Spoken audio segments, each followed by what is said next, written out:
Now, please welcome Kathleen to the stage, joined by caregiver Gary Calligas from Shreveport, Louisiana, for a personal perspective.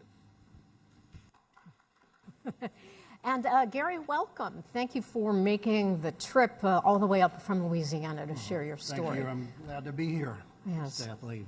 So we're going to talk about your family and you being a caregiver. So your dad, I understand, died in around 1987. Your mom really wasn't prepared. No, she was not. And she didn't know how to drive, couldn't cook, couldn't pay the bills, didn't know how to run anything in the household. So you're an only child. You stepped in I did step and in. started doing everything for her while at the same time helping raise, your own 3 kids. So talk to us about what that was like, how emotionally draining and financially. Well, initially it was not as bad as it could be. Luckily, her needs were not that complex. So taking care of my mom, she was 69 and I was 37, I had to juggle family responsibilities with her responsibility and help teach her. So, but after year, it was 28 years of caregiving. Wow. So the initial years were, again, easy. But then it got more complex. Medical issues happened. She had cancer.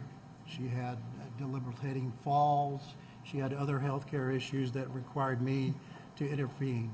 Luckily, my wife helped, but I'm the only child, so there's no other relatives in town, so I had to take care of her, arrange for all these doctor's visits. And this was the 80s. Well, there weren't as many resources. We didn't have the internet back then. You had to make those telephone calls or make those appointments and wait on the line to make sure that you can get her in, and et cetera. So it got more and more complex as the years went on. And then it got extremely more complex when we had to deal with moving her from her home to independent living and eventually to nursing home care. As you look back, what would you say was the greatest challenge that you faced? I think the greatest challenge was when she was hospitalized and bringing her back to either home and independent living and arranging for care for myself, for her through myself, as well as other independent caregivers. I mean, it was costly. And I ended up having to pay probably $7,000 or $8,000 out of pocket of my own cost and pulling out of her the small savings that she had. So it was depleting our particular aspects of my own family, but also her. But juggling the responsibilities of family, dealing with my mother was another major challenge. So were you working at I the was time, and full-time was working. your employer sympathetic?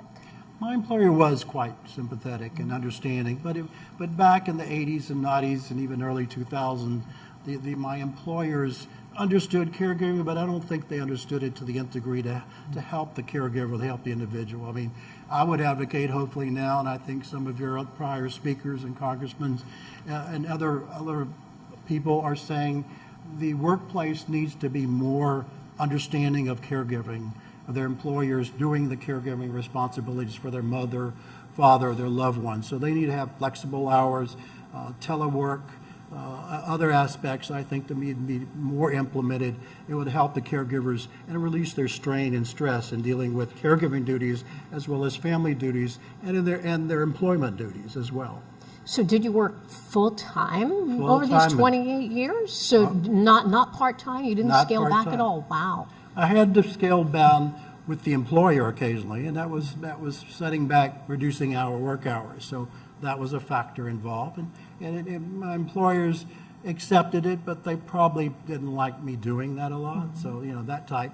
And the other mass that people don't think about it is you're pulling away from your own family.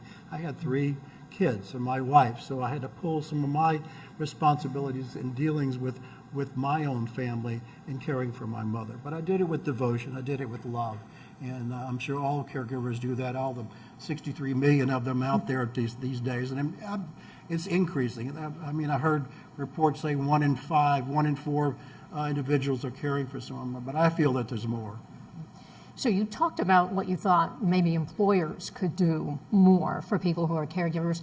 When you were a caregiver, would you say there was anything more that the government could have done, whether it's federal, local, or state? Well, the government at that point in time, I don't think there was both states and the federal government were that cognizant of the caregiving epidemic that started gradually increasing. I mean, some of your prior speakers said that there was like it's on the back burner.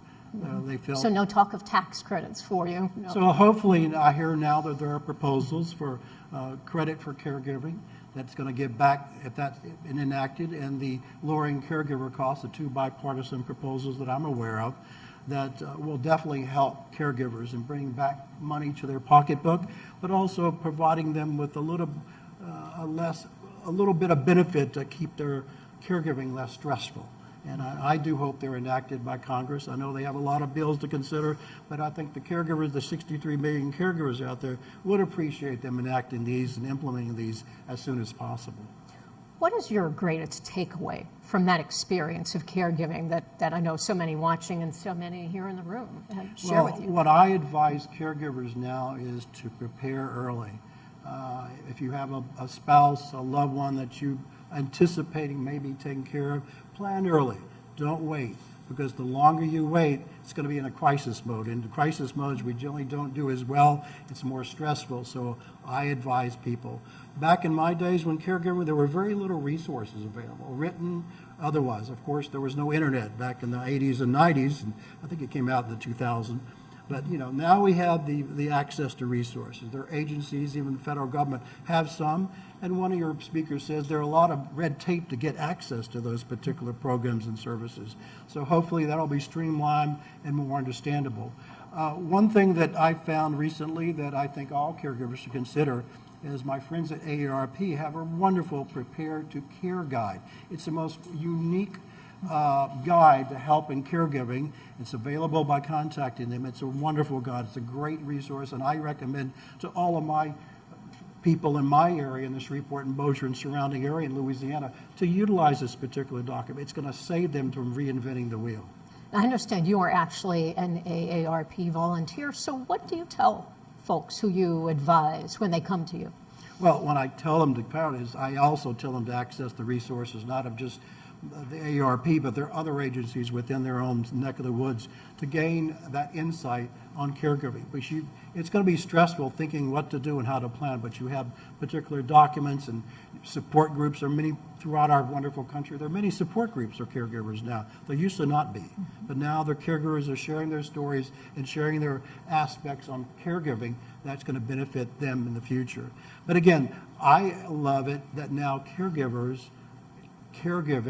is more prominent in both our state and national governments, as well as our employers and their policymakers. I think it's been on the back burner for many, many years. I remember when I was taking care of my mom, very few people understood the word caregiver. I mean, I know some of the administrations talked about it, but nothing was really said about it a lot. So luckily, it's getting more in the limelight, and hopefully more and more programs and policies, both on the federal, state, and employer base, will be implemented to benefit caregivers.